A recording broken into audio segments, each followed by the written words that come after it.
Bonjour, j'espère que vous allez bien. Aujourd'hui, une petite vidéo, une vidéo d'été. J'ai ce moule d'ailes de papillon pour faire des boucles d'oreilles, éventuellement même du pendentif. Je vais utiliser des poudres caméléon. Je vais en utiliser deux. Ce sont des bleus. Voilà, j'ai pour faire un petit dégradé.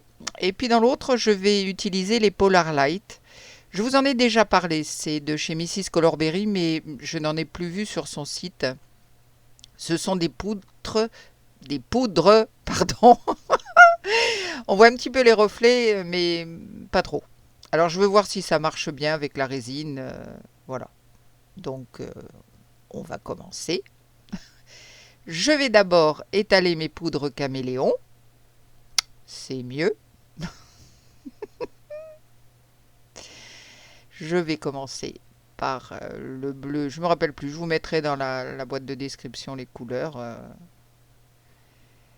Donc je vais commencer à étaler.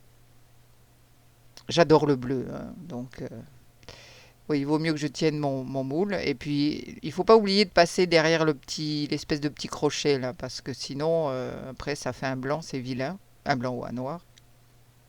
Puis j'adore les poudres de caméléon.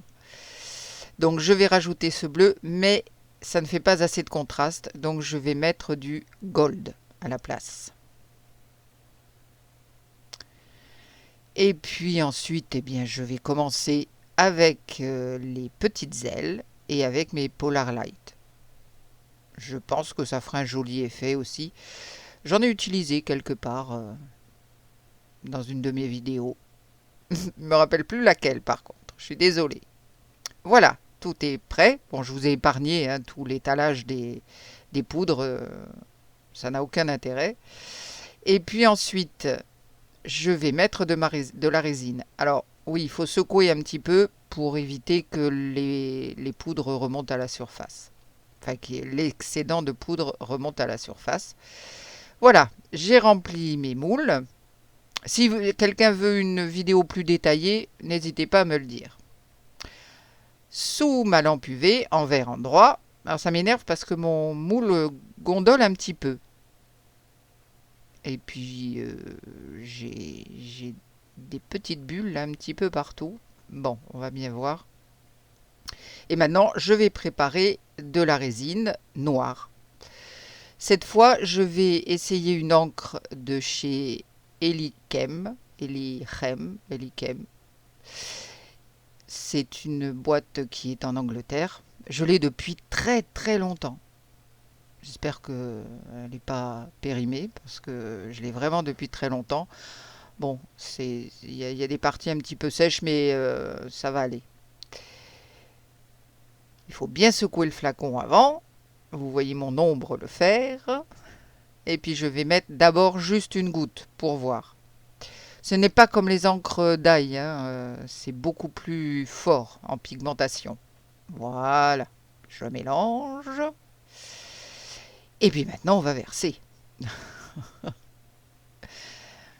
Allez, c'est parti. Oups, là, je sens que j'en ai mis un petit peu trop. J'essaye de bien remplir, mais bon, il faut pas non plus que ça déborde. Mais là, non, j'en ai vraiment trop. Avec ma petite brosse, ma micro-brosse, je vais derrière le petit crochet, là aussi. Mais bon, non, c'est trop plein, ça. Hop, je passe le manche un petit peu dessus. Oh là là, je ne peux pas m'empêcher de travailler comme un cochon. Allez, je verse le reste. J'ai toujours du mal avec les petits moules à estimer la quantité. Je ne sais jamais si j'en fais trop ou pas assez. Là, à mon avis, ça va être un petit peu juste. Bon, on verra bien. Donc là, je vais bien étaler pour que ça aille dans tous les coins. Bien sûr, le bord, je vais voir si j'en ai assez. J'ai de la chance. Ça semble être correct la quantité. Donc, c'est parfait. Là, je vais bien étaler avec ma petite brosse. Je vais essayer de faire aussi la chasse aux bulles parce que déjà dans la résine claire j'en ai, donc je n'aimerais pas en avoir dans la résine noire. Donc je passe bien sur les bords. Là, je ne crains pas de déranger mes poudres, hein, en définitive. J'essuie mes bêtises, enfin mes débordements, parce que sinon ça va sécher quand je vais mettre sous ma lampe UV. Allez, encore un petit ajustement. Et puis je vais mettre tout ça sous ma lampe UV.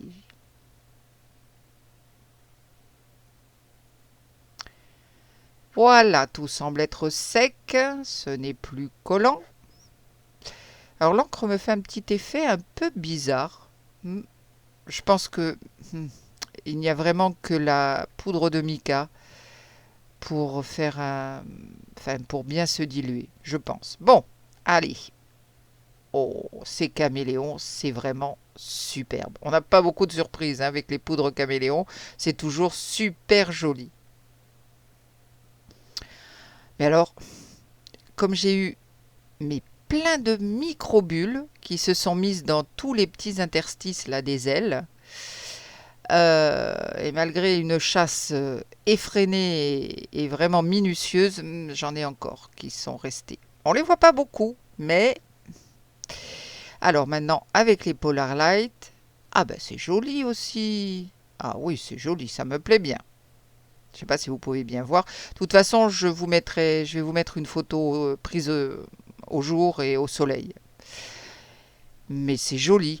En fait, ça donne, je pense, un peu les mêmes effets que la poudre caméléon. Je pense que c'est fait de la même façon, si je puis dire. Mais c'est sympa. Ouais, c'est très joli, ça me plaît beaucoup. Ça peut faire une jolie paire de pendentifs.